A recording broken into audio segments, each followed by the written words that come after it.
योग दर्शन तृतीय विभूतिपाद में सूत्र संख्या 16 है। परिणामत्रय संयमात अतीत अनागत ज्ञानम। इसके ऊपर अवतरणिका देखेंगे।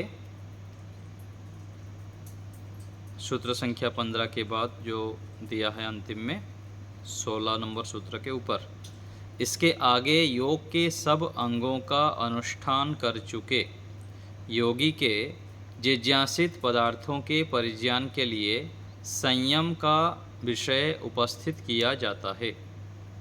योग के सभी अंगों का जब अनुष्ठान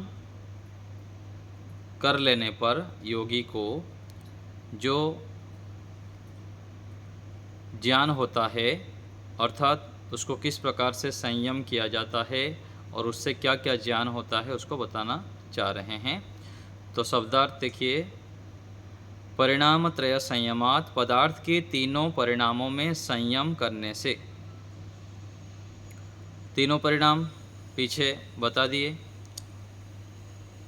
उस परिणाम में संयम करने से उस पदार्थ के भूतकालिक और भविष्यकालिक स्वरूपों का ज्ञान होता है।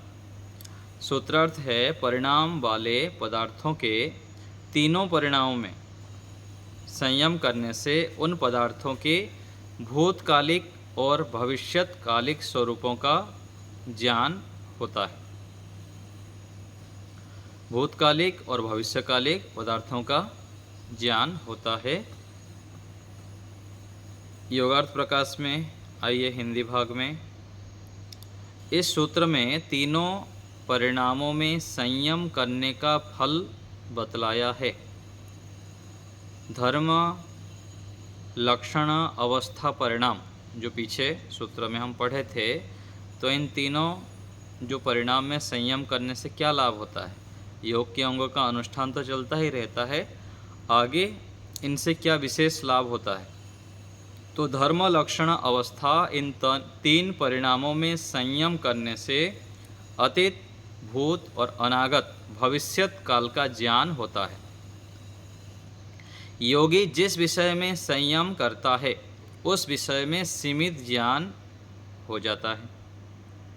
जैसे आजकल के भौतिक वैज्ञानिक वस्तुओं का सामान्य ज्ञान करते हैं कि यह भवन, पत्थर, पुल आदि पदार्थ कितना पुराना है और आगे कितने समय तक चल सकेगा, ये सामान्य अनुमान कर लेते हैं, ज्ञान करते हैं। इसी प्रकार से योगी भी भूत भविष्यत के पदार्थों का सीमित ज्ञान कर लेता है। परंतु भवन अथवा पुल कौन से क्षण में उत्पन्न हुआ था, कौन से क्षण में नष्ट हो जाएगा, क्षण सहित काल का ज्ञान नहीं कर सकते हैं। 40 वर्ष के पश्चात इतने बजकर इतने मिनट में अमुक नामक व्यक्ति इस भवन को गिरा देगा, यह भी नहीं जान सकते। तो सामान्य ज्ञान यहाँ जैसे भौतिक वस्तुओं का करते हैं, योगी व्यक्ति इन वस्तुओं के विषय में भी ऐसे ही सामान्य ज्ञान कर लेता है कि ये कितने दिन के पहले का है और बाद में कितने दिन तक चल सकता है। भौतिक जो वैज्ञानिक आदि होते हैं अपने अनुभव के आधार पर वो बताते हैं, लेकिन योगी व्यक्ति चित्त को एकाग्र करके सत्वगुण को बढ़ाकर चित्त के एकाग्रता के कारण वह विशेष ज्ञान प्राप्त कर लेता है। एक तो अनुभव के आधार पर होता है और दूसरा व्यक्ति अपने सामर्थ्य को, अपने चित्त की क्षमता को बढ़ाते हुए भी भौतिक वस्तुओं का ज्ञान कर लेता है। दूसरी बात है, चेतन पदार्थों के विषय में जाननी चाहिए। योगी व भौतिक वैज्ञानिक यह नहीं जान सकता कि यह देवदत्त नाम का व्यक्ति 40 वर्ष के पश्चात इतने बजे इतने मिनट पर विष खाकर मर जाएगा, क्योंकि विष खाकर मरने वाले व्यक्ति के मन में भी यह बात नहीं है कि मैं विष खाकर इस समय मरूंगा। तो भूत भविष्यत का जो ज्ञान है वो भी एक सीमा तक जाना जाता है। तो ये जो सामान्य व्यक्ति है, ना समझने के कारण बहुत सारे अंधविश्वास पाखंड में पड़ जाते हैं और फिर अपना हानि कर देते हैं और समाज राष्ट्र का भी हानि होती है। तो बहुत सारे देखिए आज आता है, अभी एक चल रहा है, कोई व्यक्ति ट्यूबवेल से पानी पी लो उसका रोग दूर दूर हो जाएगा, वो व्यक्ति चल के जाएंगे तो उसके पीछे से मिट्टी लेके लगा दो, रोग ठीक हो जाएगा, आदि आदि कितने सारे पाखंड कितने सालों से चलते आ रहा है। आज भी इस आधुनिक युग में भी मनुष्य इन अंधविश्वास पाखंड में पड़ा हुआ है। इसका कारण क्या है? शास्त्रों को अच्छे से ना पढ़ना, वैदिक धार्मिक विद्वानों का संग ना करना आदि कारण हैं। और व्यक्ति जब शास्त्रों को नहीं पढ़ता है, वैदिक ग्रंथों के तात्पर्य को जानकर उसके अनुकूल अपने जीवन को नहीं चलाता है, तब वह भयभीत रहता है, असत्य से युक्त रहता है और गलत मार्ग पर चलता रहता है। तो सत्य को जानने के लिए भी पुरुषार्थ करना पड़ता है। और जब व्यक्ति वेदानुकूल आचरण करता है, धीरे धीरे सत्संग करता है, स्वाध्याय करता है, अपने जीवन को उस प्रकार से उनके अनुकूल करता है, तब वह उसका आत्मबल को बढ़ा पाता है। तो ये जो हमारे वैदिक मान्यताएं हैं, यज्ञ करना, ध्यान करना, सात्विक भोजन करना और धर्मानुकूल आचरण करना, अन्यायपूर्वक किसी के धन को स्वीकार ना करना, ये जो यम नियम का अनुष्ठान है, ये किस लिए है? हमारे अपने लिए है। अपने आत्मबल को हम बहुत अधिक विकसित कर लेते हैं। सृष्टि में, संसार में जितना भी उथल पुथल हो, योगाभ्यासी व्यक्ति, साधक व्यक्ति अपने आप को सम रख पाता है, विचलित नहीं होता है। नहीं तो सामान्य रूप से भौतिक व्यवहार में क्या होता है, अनेक कठिनाइयाँ, बाधाएं, आदि स्थितियाँ उत्पन्न होता ही है, अनादिकाल से होता रहा है और अभी भी कोई बच नहीं सकता है। हम जितना भी ठीक चलेंगे, बेटा बेटी गलत चलेंगे, परिवार के लोग गलत चलेंगे, अपने जो संबंधी है कहीं ना कहीं दुर्घटना घट जाएगी, कुछ हानि हो जाएगी, बड़ी बड़ी हानि हो जाएगी। तो बहुत सारे यहाँ पर संसार में प्रतिकूल परिस्थितियाँ आएंगे ही आएंगे, लेकिन उन सब स्थितियों में शांत रहना, समता बनाए रखना, विचलित ना होना आदि स्थितियाँ कब हो पाएगी? जब हम यम नियम का अनुष्ठान श्रद्धा भाव से करते हैं और निरंतर करते हैं, और निरंतर करते करते भी साथ साथ अच्छे अच्छे ज्ञान विज्ञान को हम संग्रह करते जाते हैं। ये जो हम शास्त्र को पढ़ते हैं, उसका मूल उद्देश्य क्या है? हम अपने आप को मजबूत कर रहे हैं। मजबूत व्यक्ति केवल शरीर से होता है ऐसा नहीं है, मानसिक स्तर पर भी हम जब वैदिक ज्ञान विज्ञान ऋषियों के अनुकूल आचरण करते हैं और वेदानुकूल ज्ञान निरंतर अपने अंदर भरते रहते हैं, तो हम अंदर से बहुत अधिक मजबूत बन जाते हैं। बाहर से बलवान व्यक्ति भी हार जाता है, आत्महत्या कर लेता है, लेकिन दुबला पतला व्यक्ति भी बड़े से बड़े कठिनाई, बाधा, परिस्थितियाँ, बहुत संकट आने पर भी शांत प्रसन्न रहता है। और ये तब होगा जब हम यम नियम का पालन करेंगे, अहिंसा, सत्य आदि का अनुष्ठान करते हैं। तो ये जो यहाँ पर बताया जा रहा है कि भूत भविष्यत का ज्ञान होता है योगी को, इसका तात्पर्य इतना ही समझना चाहिए कि भूतकाल में क्या स्थितियाँ घटित हुई थी, अथवा किसी चीज़ को देख के उसके भूतकाल का अनुमान करना और आगे इसका परिणाम क्या हो सकता है, ये सोचकर अपने मार्ग में ठीक ठीक चलते रहना, ये योगाभ्यासी को ज्ञान हो जाता है। ये जो परिणाम के विषय में आया, धर्म, लक्षण, अवस्था, परिणाम, किसी वस्तु को देखकर व्यक्ति सतर्क हो जाता है, सावधान हो जाता है, आगे इस प्रकार से स्थितियां आ सकती हैं, ऐसा मानकर वह गलत को छोड़ देता है और अच्छे को ऐसे ही ग्रहण करता है। केवल गलत के विषय में नहीं, अच्छे चीज़ों के विषय में भी। मान लीजिए अच्छे अच्छे कार्य में करूँगा, अच्छी चीज़ों का संग्रह करूँगा, तो आगे इसका परिणाम आएगा। जैसे अच्छे पुस्तकों का हम संग्रह करते हैं, अच्छे अच्छे वस्तुओं को संग्रह करते हैं, तो उसका परिणाम क्या होता है? अधिक से अधिक लोगों को हम सुख दे पाते हैं, स्वयं भी सुखी रह पाते हैं। तो ये यहाँ पर समझना चाहिए। तो यहाँ पर कह रहे हैं कि इस समय इस व्यक्ति मर जाएगा, ऐसे योगी व्यक्ति नहीं कह सकता है। ये तो अंधविश्वास है। बहुत सारा जो पाखंड चलता है वो ठीक नहीं है, वास्तविकता से बहुत दूर है। जब यह बात उसके मन में है ही नहीं तो योगी जान भी नहीं सकता है, क्योंकि अभी तो उसका संकल्प नहीं है, उसे परिस्थिति आया तो वो आत्महत्या करता है।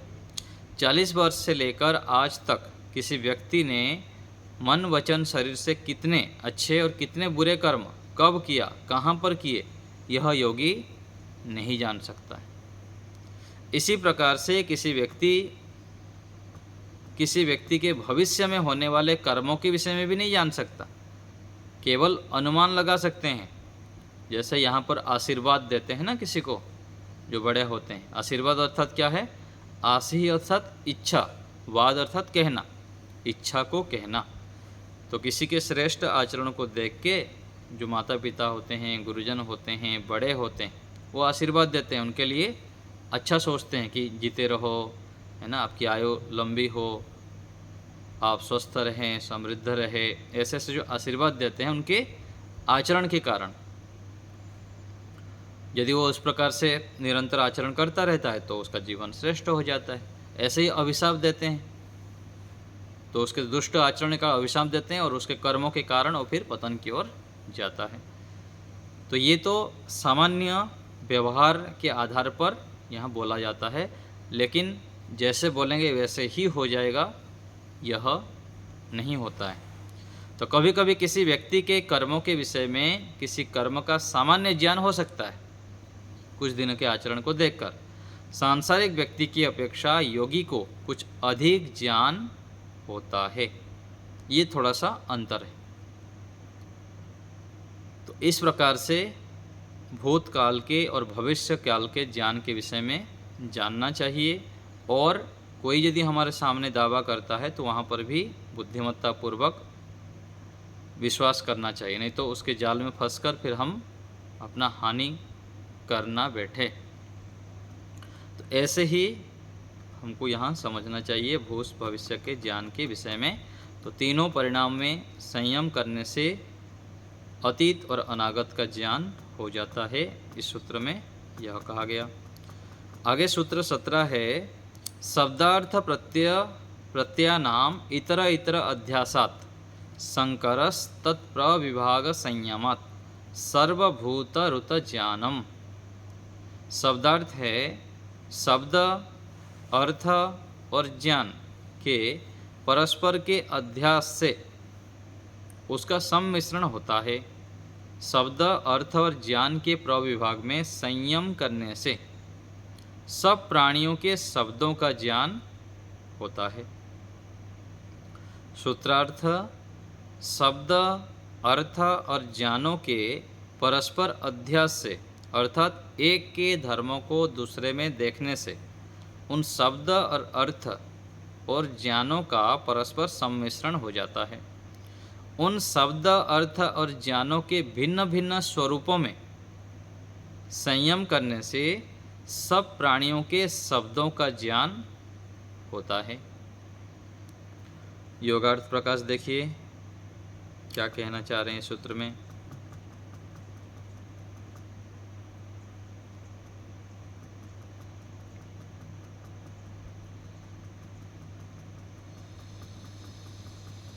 योगार्थ प्रकाश इस सूत्र में यह बतलाया है कि शब्द, अर्थ और ज्ञान इनके विभागों में संयम करने से योगी को सब प्राणियों के शब्द का ज्ञान हो जाता है। गो यह शब्द है, गो यह अर्थ है, गो यह ज्ञान है। एक तो हम गो बोलने से एक शब्द उच्चारण कर रहे हैं, गो बोलने से एक अर्थ को विशेष इंगित करते हैं, अर्थात एक ज्ञान उत्पन्न हो रहा है गो कहने पर। शब्द, अर्थ और ज्ञान, इस प्रकार से इनको पृथक पृथक जानकर शब्द को और जो अर्थ है, गौरूपी अर्थ है और उसका ज्ञान, एक ज्ञान उत्पन्न होता है, एक जो वस्तु है उसका भी स्वरूप आ जाता है और साथ साथ ज्ञान भी होता है। इन तीनों को ठीक ठीक जानकर पृथक पृथक गौ, शब्द, अर्थ और ज्ञान, तीनों को जानकर पृथक पृथक इनमें संयम करने से अनेक प्राणियों के शब्दों का ज्ञान हो जाता है। तो ये हम विभूतिपाद पढ़ रहे हैं। विभूति अर्थात कुछ सिद्धियाँ, योग करने से क्या क्या लाभ होता है, सिद्धियाँ क्या मिलती है, ये बताया जा रहा है। तो यहाँ पर उस प्रकरण में यह आ रहा है। तो शब्द के अर्थ का समवाय संबंध नहीं है। शब्द और अर्थ समवाय संबंध अर्थात नित्य संबंध। शब्द जो बोल रहे हैं अर्थ वही होगा अथवा अर्थ वहाँ पर होगा ही, ऐसे नित्य संबंध नहीं है। अर्थात जहाँ शब्द हो वहाँ पर अर्थ भी सदा रहे, ऐसा संबंध नहीं है। जैसे मुख से गौ शब्द बोलने पर गौ अर्थ भी शब्द के साथ मुख में रहे, ऐसा नियम नहीं है। जैसे अग्नि और उष्णता नित्य संबंध है, जहाँ पर अग्नि है वहाँ पर उष्णता भी होगी, वैसा संबंध शब्द और अर्थ का नहीं है। और संयोग संबंध भी शब्द और अर्थ का नहीं है। जैसे गौ शब्द मुख में बोला गया और गौ अर्थ, गौ रूपी जो अर्थ है गौशाला में है। शब्द यहाँ तो बोल दिया गया, लेकिन गौ रूपी अर्थ कहाँ पर है? गौशाला में। वे दोनों व कोई एक अपने स्थान से चलकर दूसरे के साथ संबद्ध हो, ऐसा संबंध भी शब्द और अर्थ का नहीं है। शब्द बोल देने से अर्थ उससे जाके संबंध हो जाता है, ऐसा नहीं है। उसको तो संबंध करना पड़ता है। शब्द हो गया, फिर अर्थ के साथ उसको जोड़ना पड़ता है। अग्नि के संबंध में तो है, अग्नि कहने पर सीधा उष्णता हमको दिखाई दे रही है, लेकिन अन्य सभी पदार्थों में, सभी वस्तुओं में ऐसा नहीं है। तो वैशेषिक दर्शन में एक सूत्र आता है, शब्द अर्थो असंबद्धो। शब्द और अर्थ संबद्ध नहीं है। शब्द और अर्थ का सांकेतिक संबंध है। सांकेतिक संबंध अर्थात उसको संकेत करता है। जैसे वहाँ पर घड़ा बोलते हैं तो घड़ा रूपी जो अर्थ है उसको संकेत करता है केवल। जैसे एक नियम बनाया कि अमुक शब्द से अमुक पदार्थ का ग्रहण करना है, तो यहाँ पर ऐसे ही चलता है। हम जैसे समझ लेते हैं कि इस शब्द से इसको कहा जाता है, ऐसे संकेत के रूप में हम व्यवहार करते हैं। जिन मनुष्यों की भाषा को योगी नहीं जानता है, उनकी भाषा को बार बार सुनकर और उनके संकेतों एवं व्यवहारों को देखकर, ध्यान से सुनिए ये क्या कह रहे हैं। जिन मनुष्य की भाषा को योगी नहीं जानता है, सामान्य व्यक्ति भी नहीं जानता है और योगी भी नहीं जानता है, उनकी भाषा को बार बार सुनकर, बार बार जब सुनता है वह, और उनके संकेतों को किस प्रकार से उन लोग व्यवहार कर रहे हैं, चाहे पशु है, पशुओं में भी गाय है, कुत्ता है, कोई भी जो प्राणी हैं, उनके संकेतों को और व्यवहारों को देखकर उनके शब्दों में संयम करता है, तो एक सीमा तक उनके भावों को जान लेता है। इतना यहाँ पर समझना है। इसी प्रकार गौ आदि पशु और पक्षियों के शब्दों को बार बार सुनता है और उनके संकेतों को एवं व्यवहारों को देखता है, तो उनके भावों को कुछ सीमा तक जान लेता है, कुछ सीमा तक ही। यह नहीं जानना चाहिए कि जब गौ बोल रही हो तब योगी यह जान लेवे कि यह गौ यह कह रही है, मेरा दूध निकाल लो।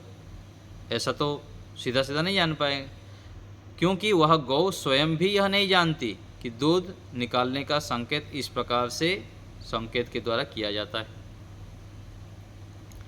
तब जब बोलने वाला अपने शब्दों के अर्थों को नहीं समझता, तो सुनने वाला कैसे समझ सकता है? संसार में यह देखा जाता है कि जब चिड़िया इकट्ठी होकर ऊंचे स्वर से बोलती हैं तो वहाँ पर उनके बच्चों पर आक्रमण करने वाला कोई सर्प आदि मिलता है। ये हम देखते हैं, कई बार ऐसी स्थितियाँ होती है तो जो चिड़िया आदि है चिल्लाते हैं।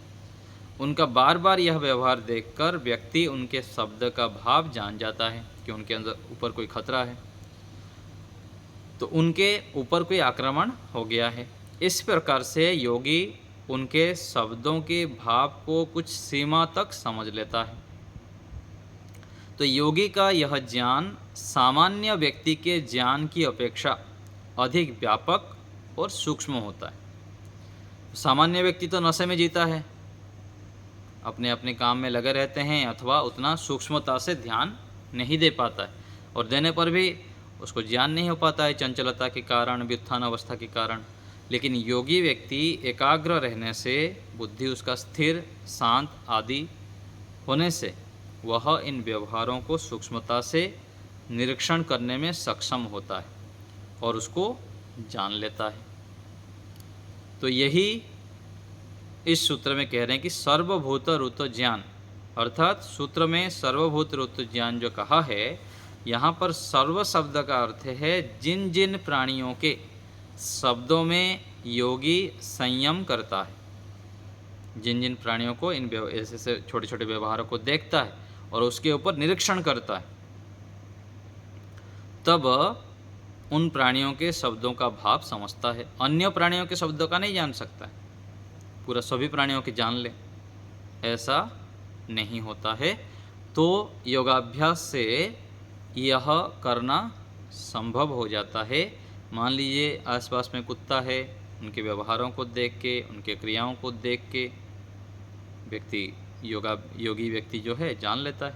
ऐसे ही जो आसपास में पशु पक्षियाँ होते हैं, उनके व्यवहारों को, उनकी क्रियाओं को देख के योगी जान लेता है, उनके शब्दों को पहचान लेता है और उसके आधार पर वो फिर व्यवहार करता है। तो इतना ही यहाँ पर शब्दों से जो ज्ञान होता है कहना चाह रहे हैं, यह भाव है।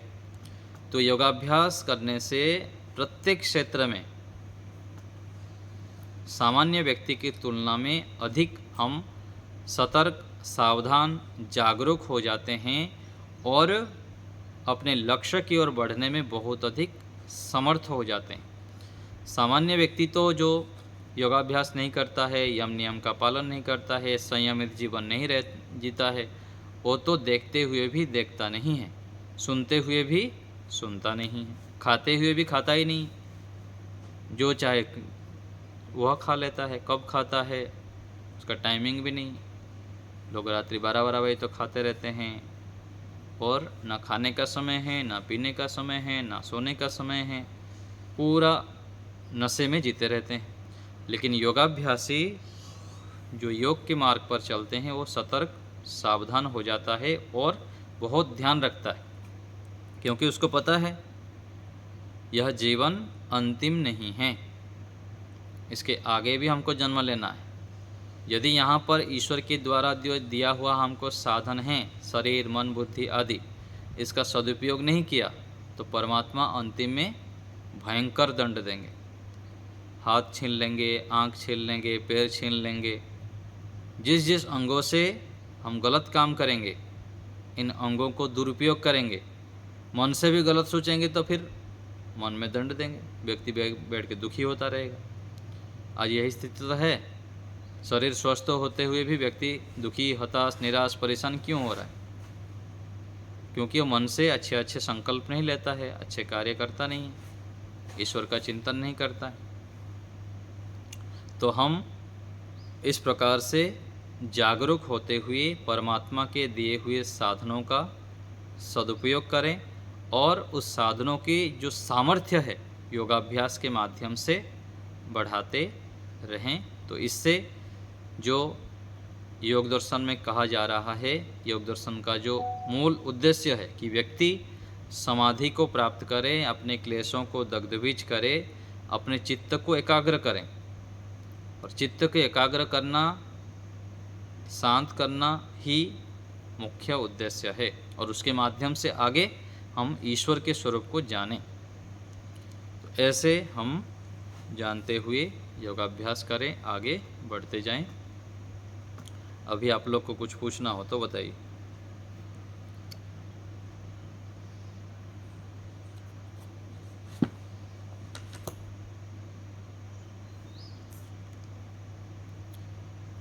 किसी को कुछ पूछना है? जी बताइए सचदेवा साहब।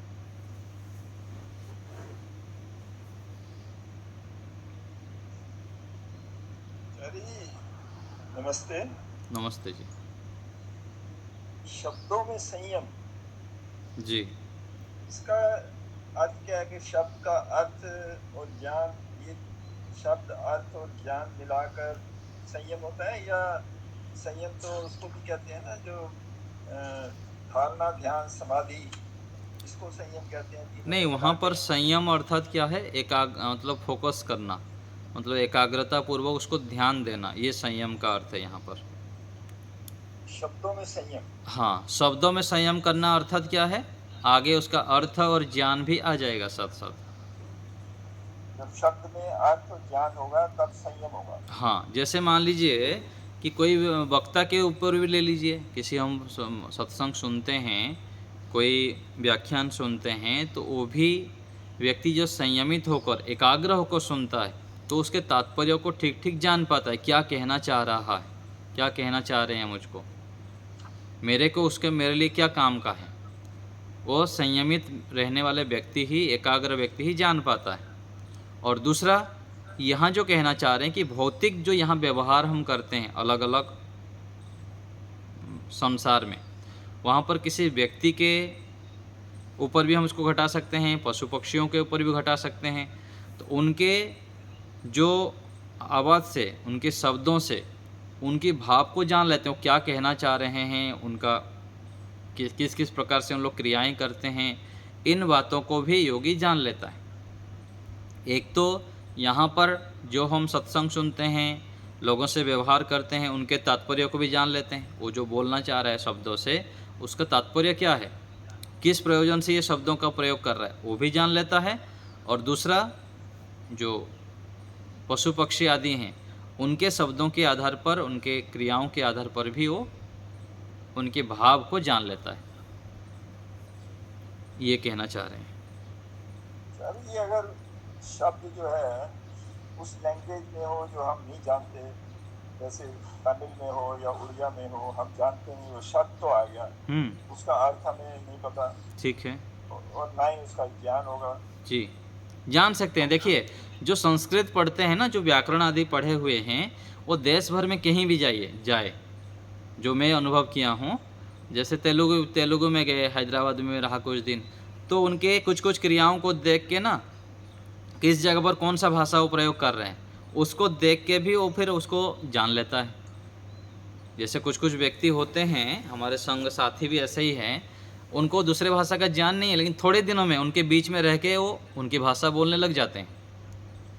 ये क्या है? एक अलग प्रकार की प्रतिभा है। हाँ, व्यवहार से पता लग जाता है। 2-4 बार, 10 बार, 15 बार जब देखते हैं ना, किस जगह पर कौन सा शब्द वो प्रयोग करते हैं।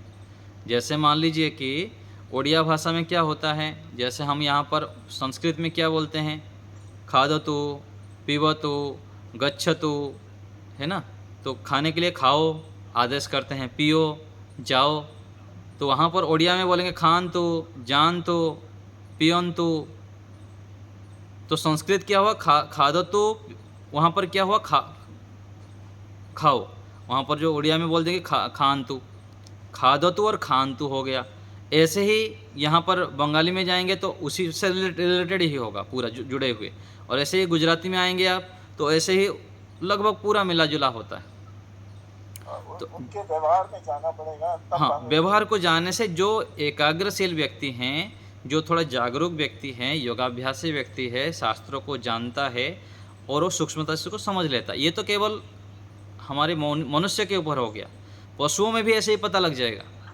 जैसे एक पक्षी का उदाहरण दिए ना, तो एक पक्षी जब बहुत ज़ोर से चिल्लाते हैं तो उनके बच्चे के ऊपर जब आक्रमण होता है तो वो समझ लेता है। एक बार देखा कि उसके बच्चे को आक्रमण होता है तो ये चिल्लाते हैं, फिर दूसरे बार घर के अंदर भी रहेगा तो उसको पता लग जाएगा कि इस कारण से वो चिल्ला रहा है। जैसे कुत्ते के विषय में भी होता है, जैसे हमारे आश्रम के पास यहाँ पर कुत्ते का झुंड है, तो उधर से स्वर आएंगे, ये बहुत ज़ोर से चिल्लाएंगे यहाँ पर, तो पता लग जाएगा जंगल की ओर से सुअर है, नीलगाय है, कुछ वहाँ पर आए हुए हैं, इसलिए इन लोग चिल्ला रहे हैं, नहीं तो नहीं चिल्लाते।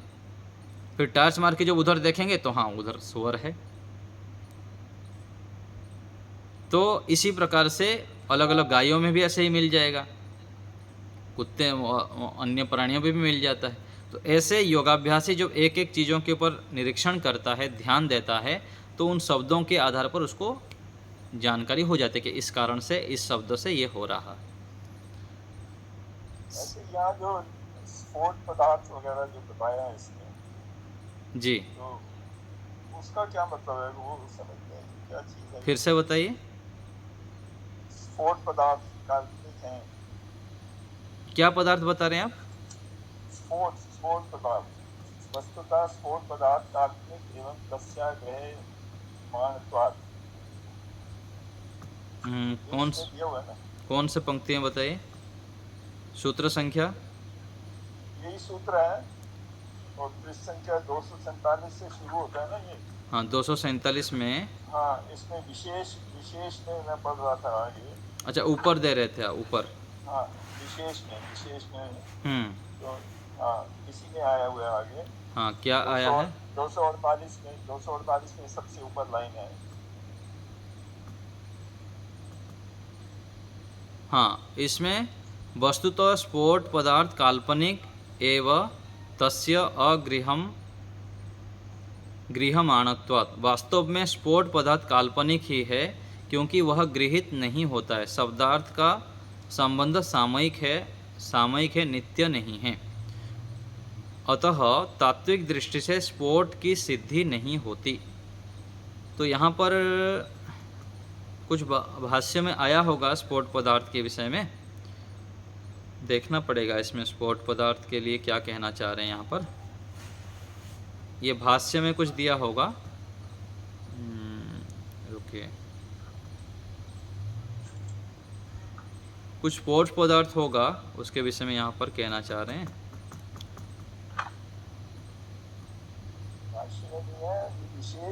हाँ विशेष में नहीं, भाष्य में आया होगा, इसी को ही वहाँ पर कह रहे हैं ना।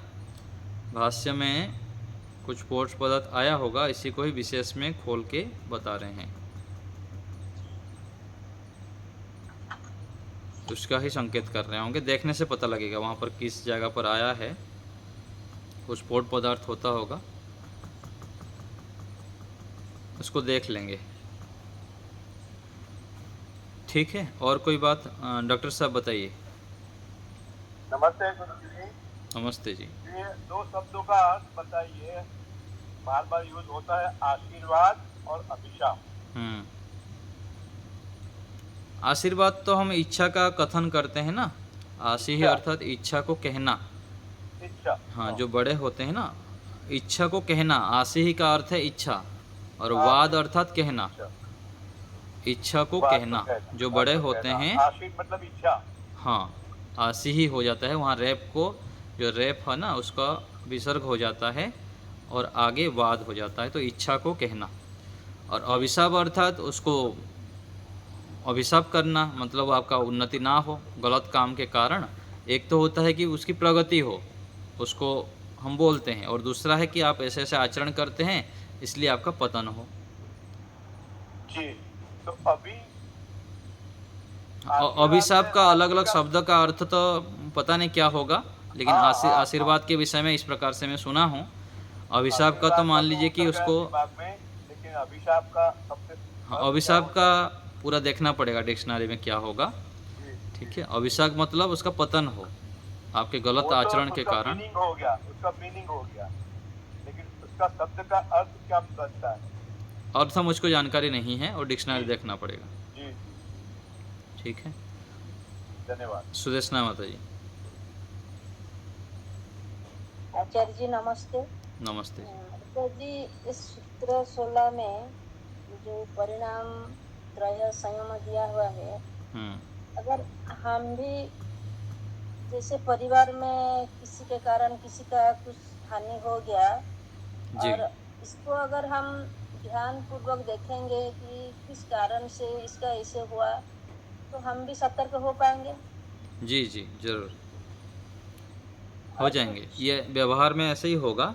धीरे धीरे हम जब इन सभी वस्तुओं के पूर्वापर को धीरे धीरे निरीक्षण करते हैं ना, तो वो पता लग जाता है कि इस कारण से ऐसा हो रहा है, आगे भी ऐसा होने वाला है।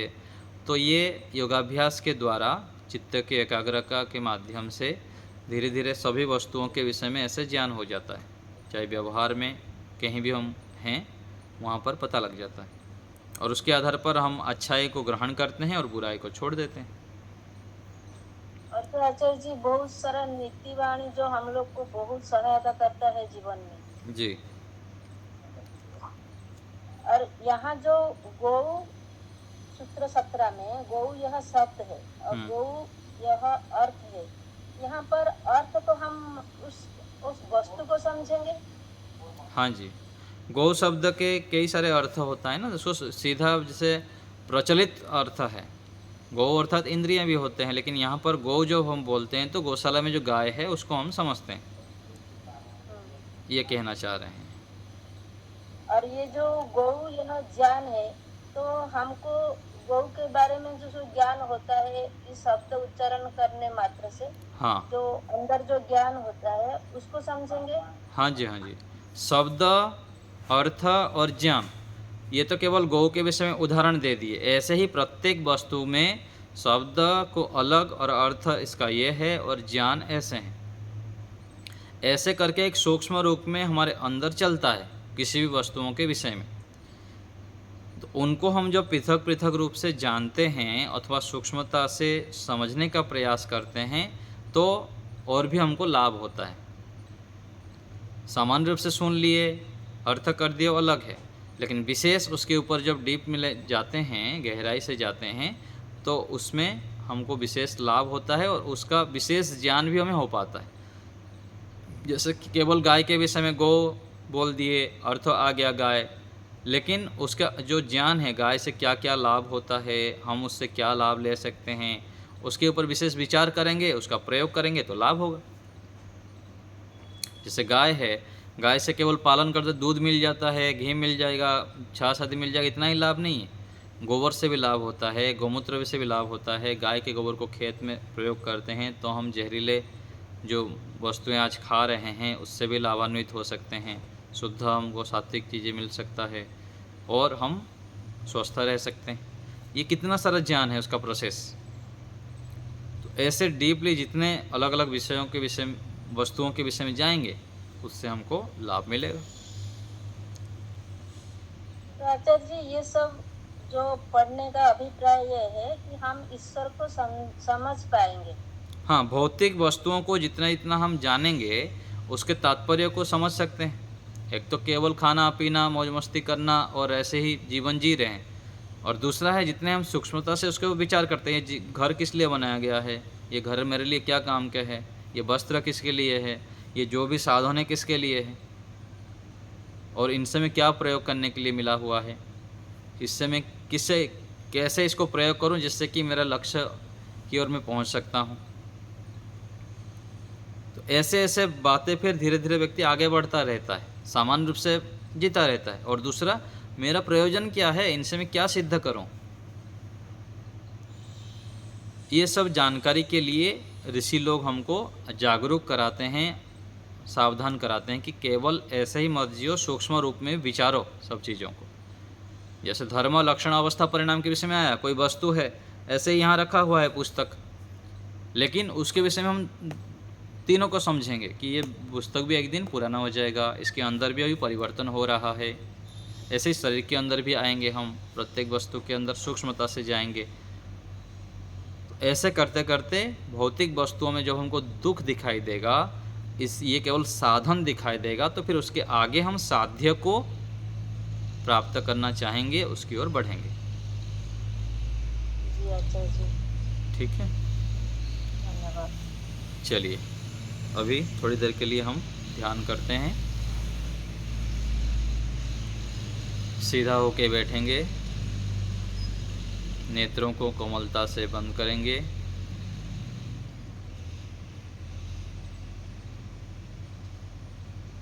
परमपिता परमेश्वर की महती अनुकंपा से हमें ध्यान करने का सुअवसर प्राप्त हुआ है। अब थोड़े काल के लिए केवल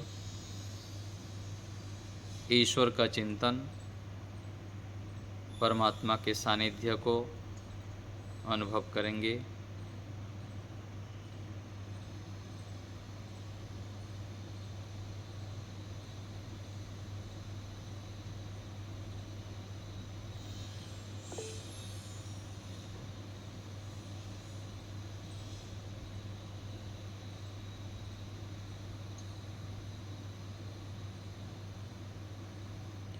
तीन बार ओम का उच्चारण करेंगे, श्वास भरेंगे।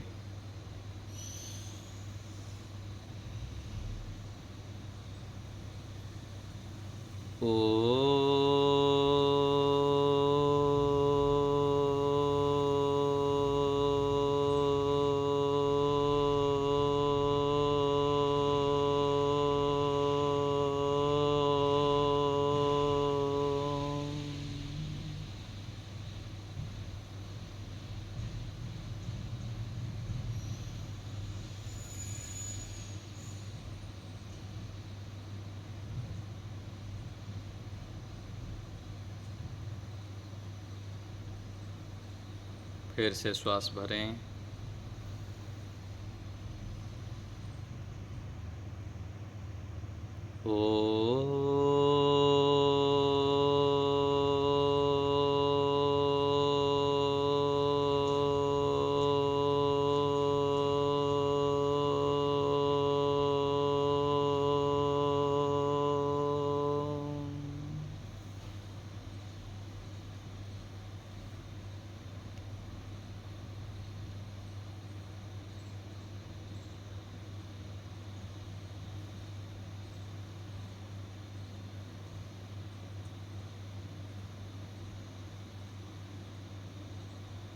पुनः श्वास भरें।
परमपिता परमेश्वर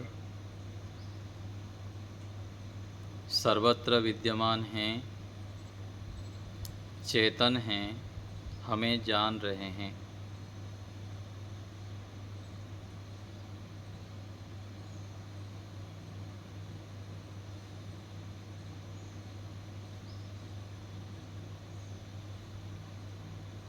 परमात्मा पुरुषार्थी को प्रिय होते हैं। परमात्मा स्वयं पुरुषार्थी हैं और जो पुरुषार्थी होते हैं वह उनके प्रिय होते हैं। ईश्वर से प्रार्थना करेंगे कि प्रभु हम अखंड प्रचंड पुरुषार्थी बन जाएं। जहाँ पर हैं, जितना हमारा सामर्थ्य है उसके आधार पर हम पूर्ण पुरुषार्थ कर सकें, ऐसा हमें ज्ञान दीजिए। हम निरंतर मन से, वाणी से और शरीर से आपकी आज्ञाओं को पालन करें।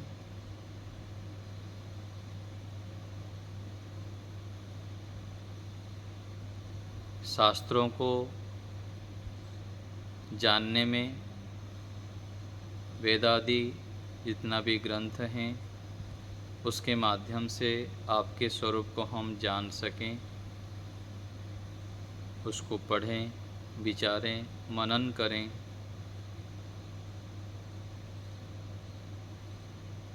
इसके लिए हमें हे प्रभु सामर्थ्य प्रदान कीजिए। हम सत्यग्राही बने, सत्य आचरण मय हमारा जीवन हो जाए।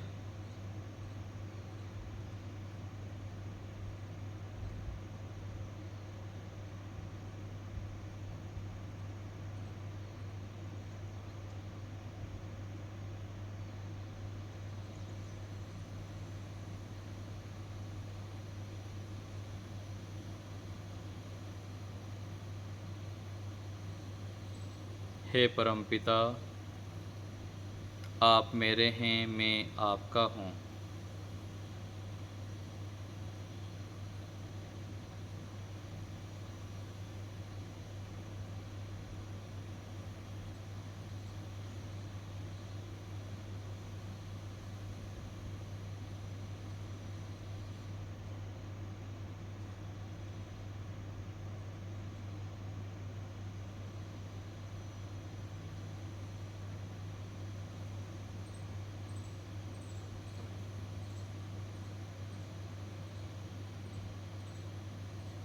मन में ओम ओम का जप सूक्ष्मता से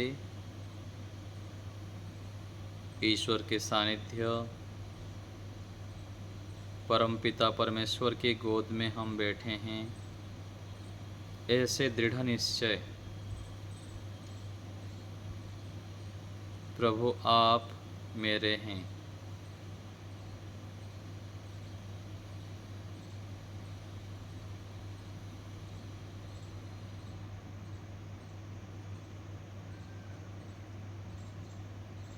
शरण में आए हैं भगवान, दया करो हे दयालु भगवान।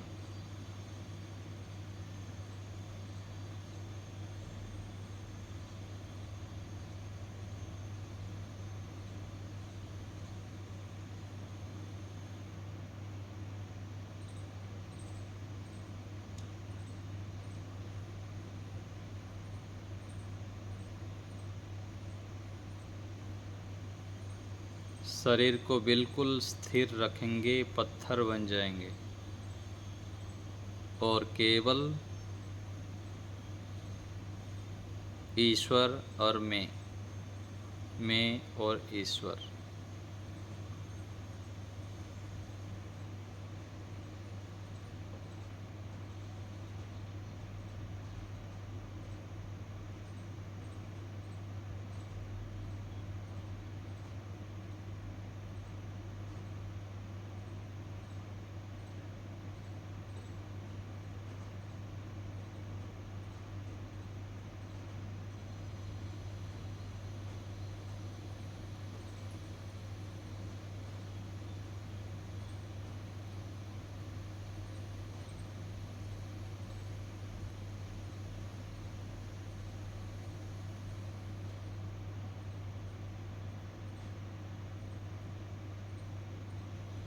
ओम है परम पिता का नाम, जप ले प्यारे ओम का नाम।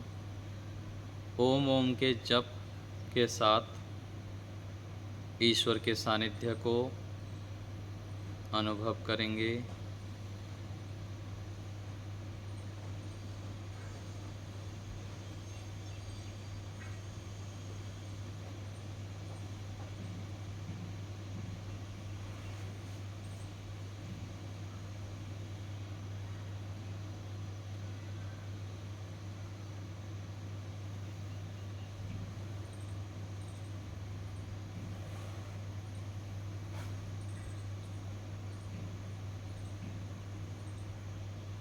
पुनः हम 3 बार ओम का उच्चारण करेंगे। ओम के उच्चारण अर्थ विचार पूर्वक, ईश्वर समर्पण पूर्वक। ओम के उच्चारण से एक सकारात्मक ऊर्जा हमारे अंदर उत्पन्न होता है। ओम के उच्चारण से हम ईश्वर को संबोधित करते हैं। ईश्वर के प्रिय और मुख्य नाम ओम हैं। श्वास भरेंगे।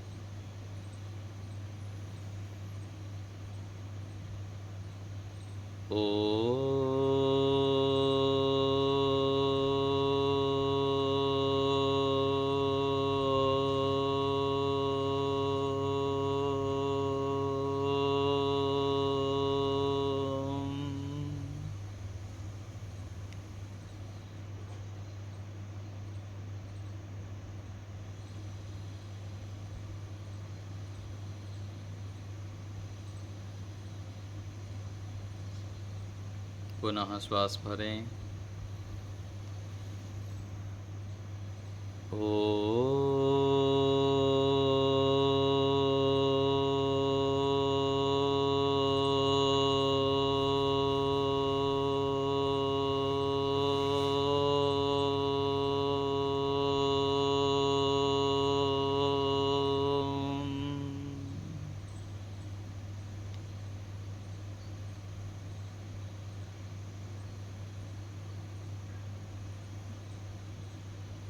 फिर से श्वास भरेंगे।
विराम की ओर चलेंगे।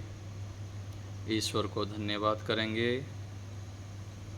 हे परम पिता परमेश्वर, आपका बहुत बहुत धन्यवाद। आपकी कृपा से, आपके दिए साधनों से, सामर्थ्य से और अवसर से हम यह आंतरिक कार्य, श्रेष्ठ कार्य कर पाए। आपका बहुत बहुत धन्यवाद पिता। आप हमें सद्बुद्धि दीजिए। हम नित्य प्रति आपका ध्यान करें, आपकी आज्ञाओं को पालन करने में तत्पर रहें। ऐसी कृपा कीजिए। आपका धन्यवाद पुनः।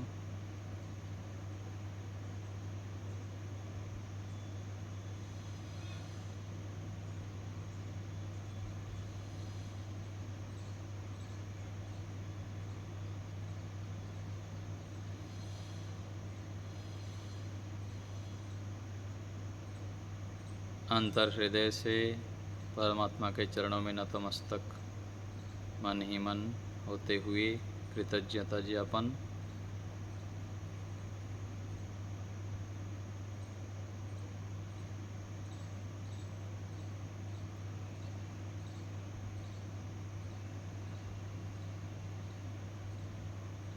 अब विराम देंगे।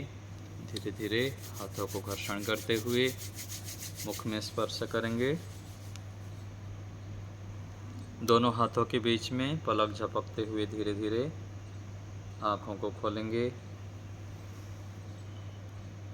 इस प्रकार से लंबा ध्यान का अभ्यास हम अपने समय की अनुकूलता के हिसाब से कर सकते हैं। तो प्रत्येक दिन श्रद्धा समर्पण भाव से हम ईश्वर के सानिध्य में जब बैठते हैं, ईश्वर के गुण कर्म स्वभाव से हम युक्त हो जाते हैं। हमारे अंदर जो नैमित्तिक रूप से अनेक दोष दुर्गुण है वह धीरे धीरे दूर हो जाता है। ऐसे हम प्रत्येक दिन ध्यान का अभ्यास करें। यहीं विराम देते हैं।